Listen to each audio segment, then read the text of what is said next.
In this video, I will show you how to do database normalization. But first, let's take a look at the data.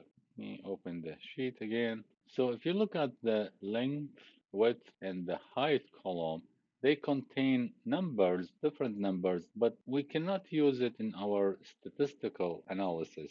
So we are going to normalize those variables so their values range from 0 to 1. To normalize the data, what we're gonna do, we're gonna take the value of each row and divide it by the maximum of the column. First, I'm just gonna write comment here for the code. We'll start with df length equal df length divided by df length that max. I will show you what this line of code do for you. Print df length. Before I hit Control B, I'm going to open the Excel sheet next to it and we'll see the changes. So the length column contain numbers. We're going to divide each number by the maximum of the column. Control B.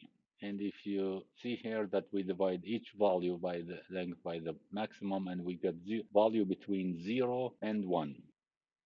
This is how we normalize the data. And then we're going to continue do the normalize the width column and the height column. I'm going to pause the video and copy this code.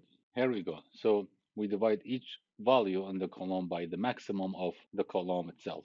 Now I'm going to print the first 10 rows. I will show you what the result. I'll hit Control B. Here's the result. So this is how we normalize the length and the width and the height of each column.